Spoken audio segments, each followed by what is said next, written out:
Hey everybody, it's Matt from Eastwood Company. We're here at another live technical demo in the Eastwood garage.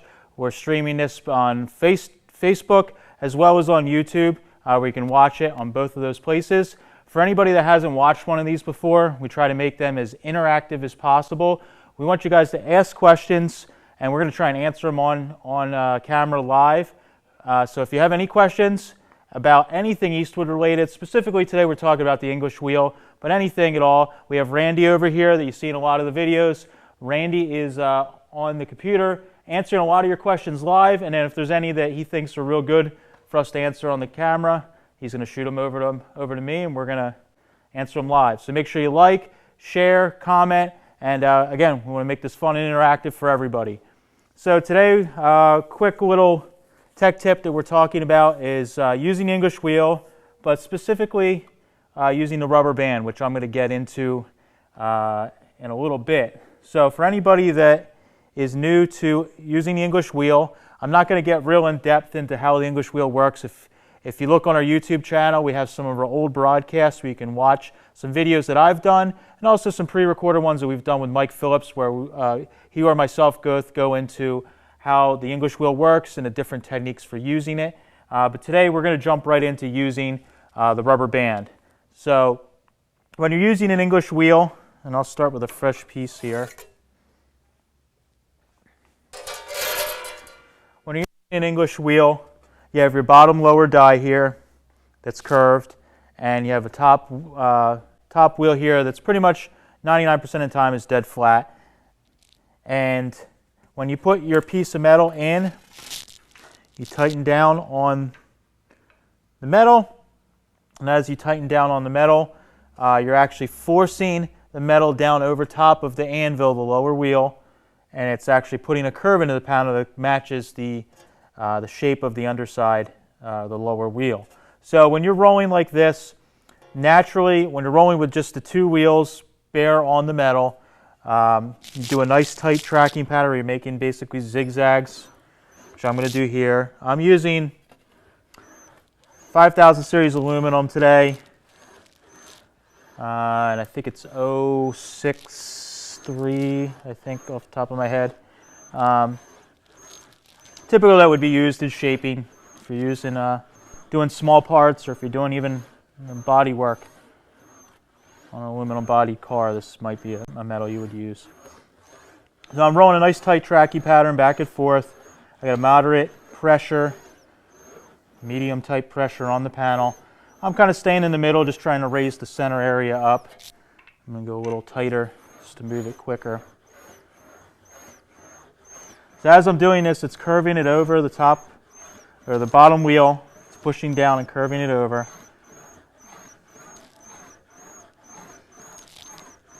And for the most part, it's mainly only curving the panel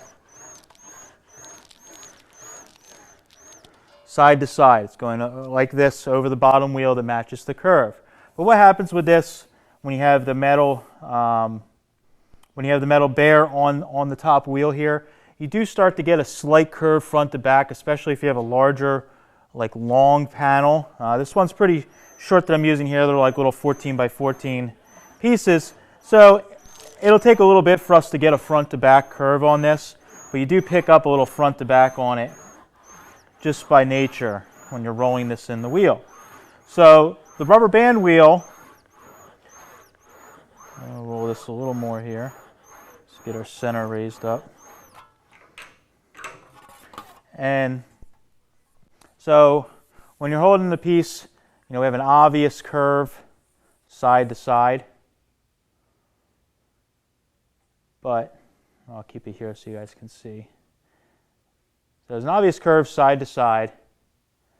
And what's starting to happen, I'm going to turn it the other way, so you can see the panel, especially right here on this corner, it probably needs, it wasn't wheeled 100% even. We'd have to come back and touch some of these spots, but you can really start to see it's starting to curve this way. So these corners in one spot there are starting to drop. So the more I roll it, the more it's going to get a curve front to back as well as side to side. So if you're making something that you want the shape to be cylindrical like that, or not cylindrical, but you want it to be in all sections you want it to be curved, that's okay. If you're making a bulge in a hood, a blister, something like that, that's what you're going for, that's just fine. But if you're trying to make something where you only want it to curve in one direction but be pretty much flat in the other direction, this becomes a problem because you're going to be constantly fighting. You're going to be fighting the panel to curve front to back. So what you can do is, many years ago, Metal Shaper developed this method where you put something in between the top wheel and the lower wheel to basically deaden. Most common thing to do is to put a piece of rubber. So some companies do offer wheels that are coated in rubber, which works great. Obviously comes at a cost, but the other thing is you have to change the wheel out every time you want to use it. So you got to take the wheel off, slide a new one in, store the other one, and again, it comes at a cost. So we have this rubber band here that we made specifically for our upper wheel that fits our English wheel. That you could slide over top here, like so, and like you saw earlier, I just have it stored up top. I found that a little MIG wire roll is a nice spacer, but it keeps it up out of the way. When you're ready to use it, you put it back down. And with this, you can make some nice curves in a panel without having to curve it front to back. You can only do it side to side because it deadens because of having that give in it, it doesn't allow it to curve quite as much front to back as it does side to side. So I have another panel here. It's a little longer. Do you have any questions at all? Any feedback as of yet? No, we don't have, not quite yet. All right, cool. We'll keep talking here. So the lower wheel, same exact wheel. I'll put it in. So I have almost no pressure here. You can slip it back and forth. So I'm going to put a little bit of pressure in it. So what we can do with this longer piece is we can put a curve only one direction. So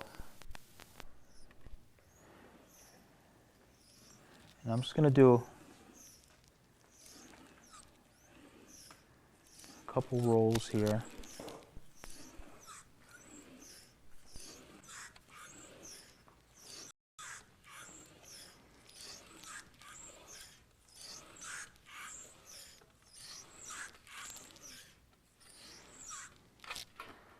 So I'm trying to stay off the edge here, so I want to release the pressure, but I just did a quick roll like that on just this edge here. So it's a good example of making a panel, say it's something for a fender, a patch that has a curve in it, but maybe the fender is pretty much straight, but has a curve that goes around the side.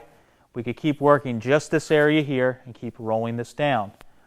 Now if you look side to side, this is pretty much still flat going this way. We just picked up a curve that way. We don't have that. It's not diving down at one side. So you can see that. So I'll go a little bit further, and I'm going to focus just on this area, so we can basically just kind of tip that side down. And we'll save my hands. All right. So we'll go in here.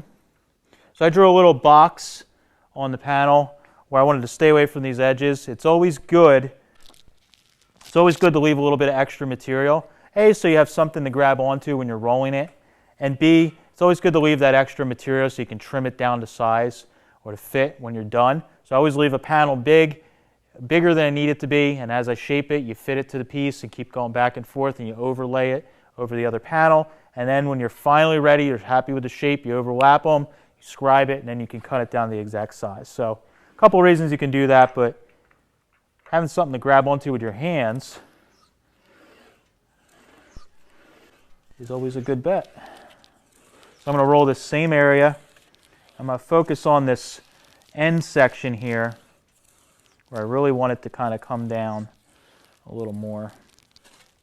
So what you can do with this is you can kind of use it just like an anvil and bend it over it a little bit if you want to speed up the process, but I don't want to go too crazy because we're using aluminum here and it will very quickly crease the panel if I'm putting too much pressure in it. So I'm focusing on this area. Whoop.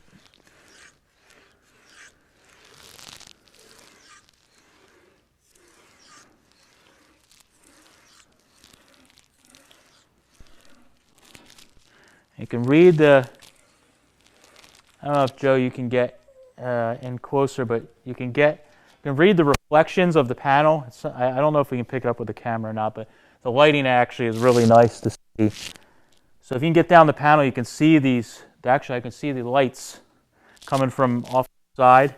You can see these lights, you read these light lines, and look at the panel and see how you can see if anywhere is broken.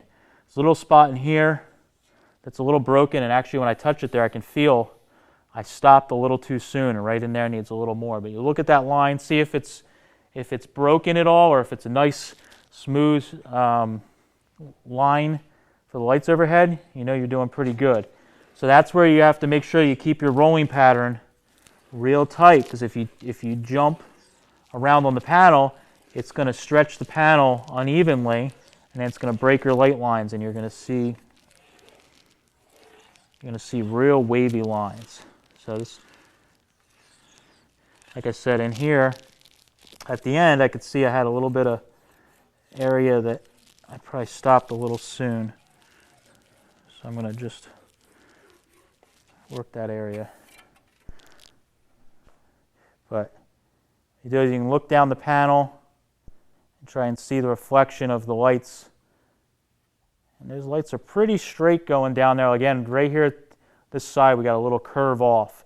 Usually if you see that line, the light kind of broken like that, you start feeling it with your hand, and sure enough, right in that area there, I got a little spot that dips down. Again, I probably stopped a little soon in this area with the English wheel, and it just needs a tiny little hit. With aluminum, probably could roll over that one time and it would be good. So now we'll look at the side to side of the panel. And the side to side is pretty darn good. I mean, it's not curved like this, it's just curved around. So I went over the anvil. So we got a nice curve. If we want to bring it down even further, I can go down just a little more until we start touching the edge. And I'll try and go a little further. If you have any questions, Randy, from anybody, feel free to shout.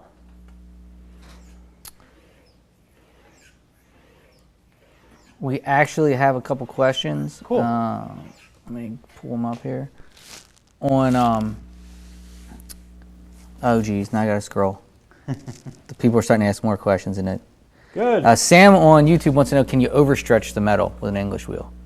So Sam is watching on YouTube, asked if you can overstretch the metal with an English wheel.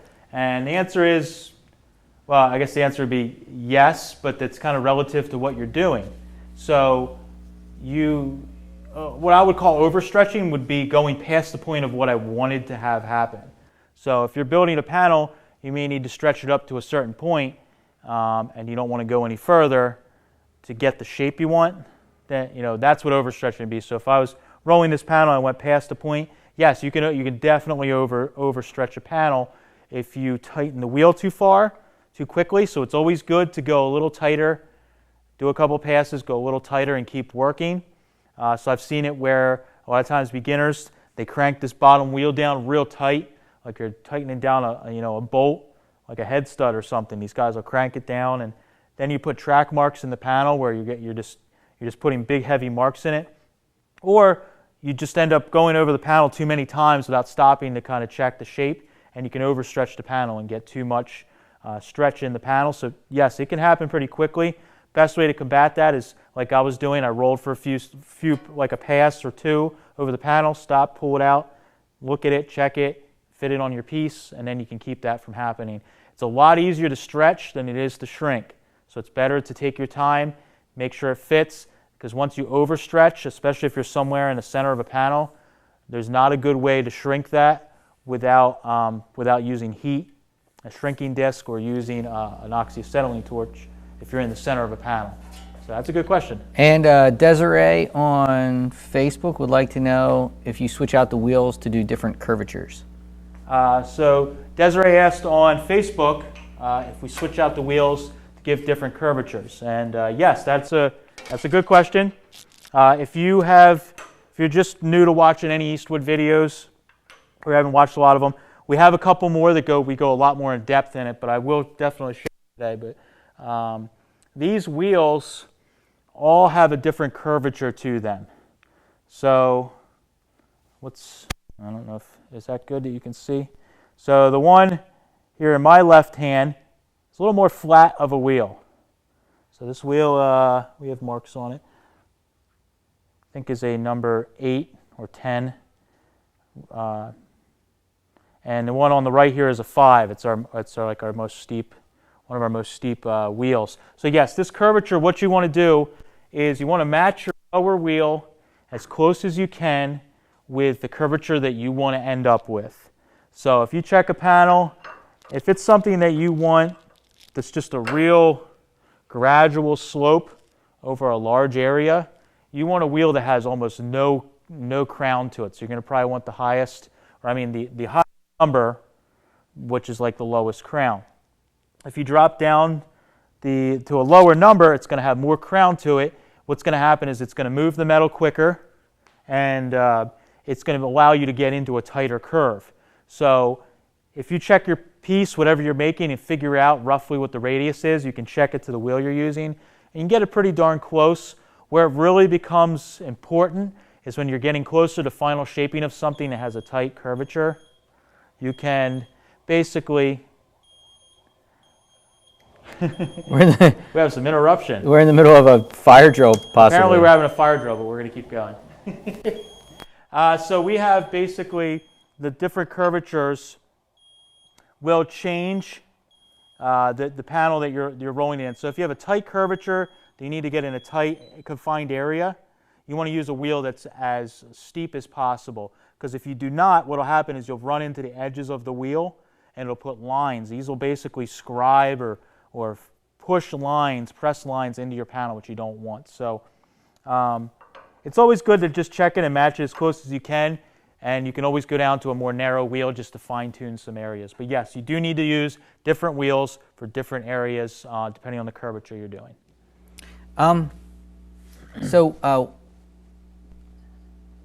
What's the max thickness for stainless steel on an English wheel?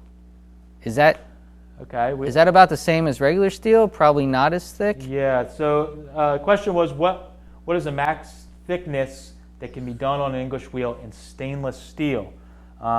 Anybody that's been around doing metal type stuff, in the world of metal working, stainless is a little more, is much stronger and more difficult to form. That answer would probably depend on the wheel that you're using, but any fabricated wheel, what I mean by fabricated is a wheel that is welded or bolted together.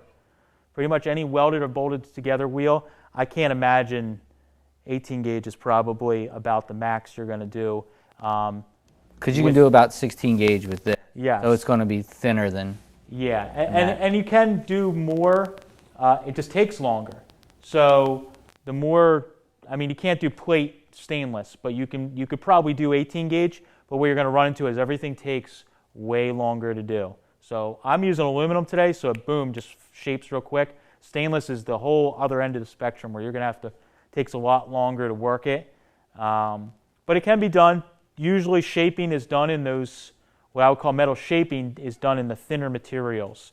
Once you start getting up past 16 gauge, you're not, with anything like that a guy in his home or gal in a home shop is going to do, you're probably not going to have the tools that can move that metal efficiently. You're going to have to go to something much more industrial sized. But that's an odd one, but a good one. I'd like to hear what you're working on. So Wayne was just wondering on YouTube about how long will the rubber band last? Okay, Wayne asked how long the rubber band will last. That's a pretty good question. I don't have this is one of those questions where it depends there's so many factors that can change it. The rubber band, in theory, could last forever. All it's really doing is an interference between the upper and lower wheel. But depending on what you're using, if you're careless I shouldn't say careless, if you're not real picky with how much you clean the metal and the wheel before you use it, you could have a piece of dirt in it, or a piece sliver of metal and you roll it through, it's going to cut this rubber band real quick. So I think in here, this is a good example of what happened. I think I was actually on edge of something, rolling a corner, and I put a little slit in this and it slowly opens up. That happened, I don't know, months ago, and it hasn't really gotten much bigger than that. But what I'm getting at is that if you aren't diligent with cleaning your metal and happen to slip and turn an edge on it, something like that can happen where you'll cut it. But that's really the only thing that will happen to the rubber band to make it wear out.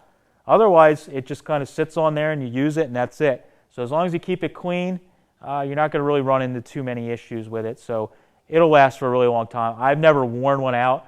I've never even, like I said, this little split here, I haven't really had too much of an issue with it causing a problem or getting bigger and falling apart. But, it is rubber. It can wear over time, but this isn't something I would expect you to have to replace under normal use in, many years. So that was a good one. And we have one more question, which is, can you straighten out hammer marks with an English wheel? Unless this isn't something you want to get into right now. Yeah. We could hold it till the end if it's easier for you. That's an awesome one. So I'm not going to, again, we have, so the question before I get sidetracked, question is, can you smooth out hammer marks with an English wheel? That is a great question and one of my favorite uses of an English wheel. If you check on our YouTube channel, if you're not watching on YouTube, our username on YouTube is Eastwood Co, Eastwood CO. If you search up our channel there, we have a bunch of videos showing that process where myself, Mike Phillips, Gene Winfield, Ron Covell, all of us in some different shape or form have video sections showing that process. But yes, English wheel is awesome for smoothing out imperfections in metal. Once you start getting the feel of an English wheel, you can actually fine tune it. And like I have a piece here that we got from the local fab shop. I got them to cut me some pieces today real quick. And this piece had a really big ding in it where they must have just threw it down on the table and there's something underneath. You can see this little tiny circle here. It's pretty much flattened out. On the back side here, you can see that's a pretty big gouge. And that was dented in pretty hard.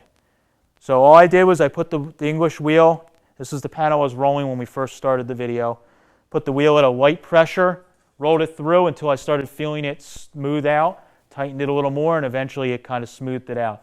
But yes, you can do it. I'm not going to get real far into it so we don't get sidetracked, but you can do that. Make sure you check our YouTube channel. We got a bunch of videos showing that process. You can do everything from heavy stretching to just smoothing out and fine panel work you can do. So that's a great use of an English wheel. That's actually probably one of my favorite uses that I learned over the years. And we have one more right now. Sure. Is another one on YouTube. We're really going to hit up on YouTube today from Wayne. Can you use that band and the English wheel to form brass or copper? So the question was, can you use this rubber band to form brass or copper with this English wheel? Answer is yes. You can use this band. Pretty much all metal acts the same. It's just it's the softness of the metal and the properties that change how it reacts, how quickly it moves. So something like copper or brass is going to be similar, if not easier, than working aluminum, where it's going to form really quickly.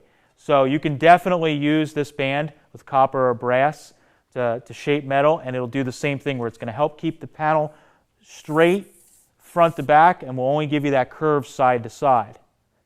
So that's a really, really good question.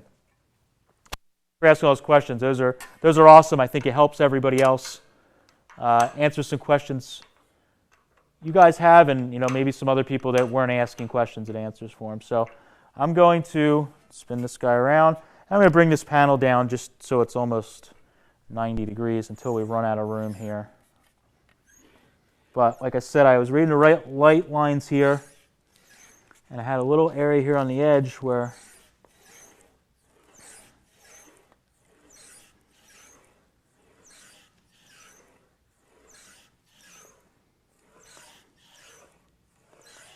So I'm just trying to make sure my starts and stops are all the way to the end now, because I can feel those little bumps where we saw the broken lines before. And I'm putting a little downward pressure with this hand just to help it kind of roll around a little bit. You don't want to just put your body weight on it. You just want to put a little bit extra pressure. And by doing that, I'm kind of making the metal move a little quicker here. The same thing will happen if we didn't push on it. It would just take a couple more passes. So by me doing that, that's pretty quickly rolling our piece down here.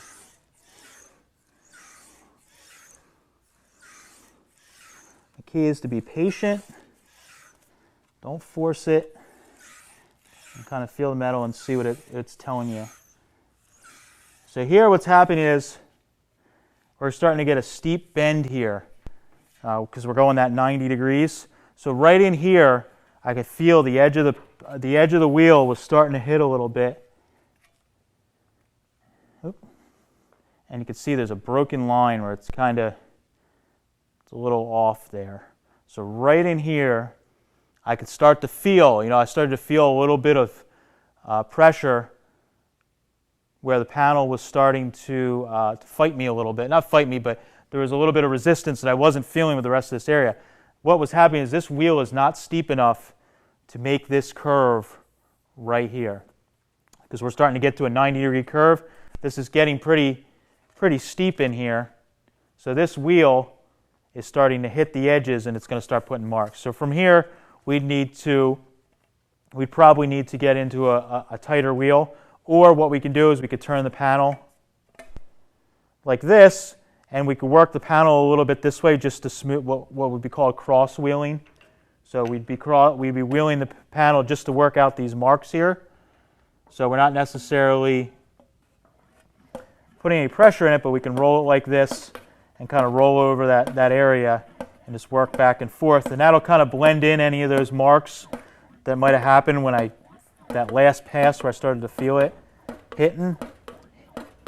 So I'm just going to roll back and forth like that. And I'm not putting much pressure on here, so it's not really stretching the metal, so we're not going to add that unwanted front to back curve. We're just using it to planish, which would be the same thing you would kind of do for the hammer marks like what was asked earlier.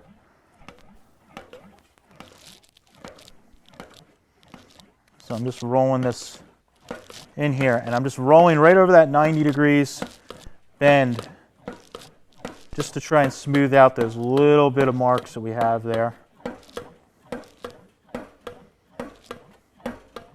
Now the other option is, if you have a steeper wheel, you can go in with a steeper wheel. We still got a little bit in here, but we're starting to get, we had a problem down in here, but it's kind of going away. It's starting to move over to in here. We got a broken line. So we'd have to slowly work. I might come in from the other side if we were making this and work it. And this is pretty minimal. I mean, when you're working on aluminum or a polished piece of metal, it's great. Number one, it's really good because you can see what's going on. You can see all the imperfections. Number two, depending on the quality of your work you're doing, it can drive you insane and make you chase things that really are not an issue. These little marks are so minimal. They're really showing up on here, but I can barely feel it with my hand. I'm sure that if we took a DA sander over this to prep this for primer and paint, this would go away instantly. But if you're coach building where you're building a car, it's, $1 million car that needs to be perfect before it even goes into primer, well then you'd have to work this to get it perfect. But for you and I, they're mortals, this is not too bad here. So like I said, you can see it's got a heavy curve going this way, rolled, but this way we're pretty much still almost dead flat. It probably has a little bit of a dip in here because I need to mess with these edges here where we were starting and stopping. Probably need to touch those a little bit, but again, that can be tuned up in the wheel. You can just go in a little further and just blend those in. But that's how quickly you can do shaping with the rubber band and keep the panel moving only in the direction you want. You're not getting that potato chip effect that you get. And when we're ready to go back to shaping, if we wanted to shape that panel in a different way, pull it off, flip it inside out. Like I said, I like to use a little spool of MIG wire. Put it on there. We're ready to go. So we don't have to change the wheel out or anything like that. It's pretty handy, and that seems to work well for me. Any other questions? Yeah, one more question. When are you going to weld again on a live video? Somebody asked, when are we going to weld again for an online video? I'm trying to break it up as much as I can. So if anybody that's been watching these live videos, we're starting to plan them out more now that it seems like everybody's liking them and interacting. So we're starting to plan them out. We're trying to plan out to get different topics and not just do the same thing. But I am trying to do, at least the ones that I'm presenting, at least one welding and one metal shaping one a month. Coming up here soon, we're going to be doing a pinstriping demo. I'm a noob when it comes to pinstriping. We're going to have Hot Rod Jen in here. She's a pretty well-known pinstriping artist that is going to come in, and she's going to give us a crash course. That's coming up, I think, the 13th, if I remember correctly. We'll give you guys a heads up when that comes up, but she's going to be coming in and doing a pinstriping demo. I'll definitely be doing more welding ones coming up. So make sure you stay tuned. Follow us on Facebook, YouTube, and you'll see a little notification pop up when we go live, and then you guys can tune in and ask questions. So that's it? Cool. That's all our questions. That's all I got for today. Thanks everybody for watching. If you have any other comments or videos you'd like to see, make sure you drop us a comment under the video. We read all the comments and try to respond back, and we will try and do videos as close to what you guys are asking. We'll try and do a video on that. So thanks for watching. I'll catch you guys later.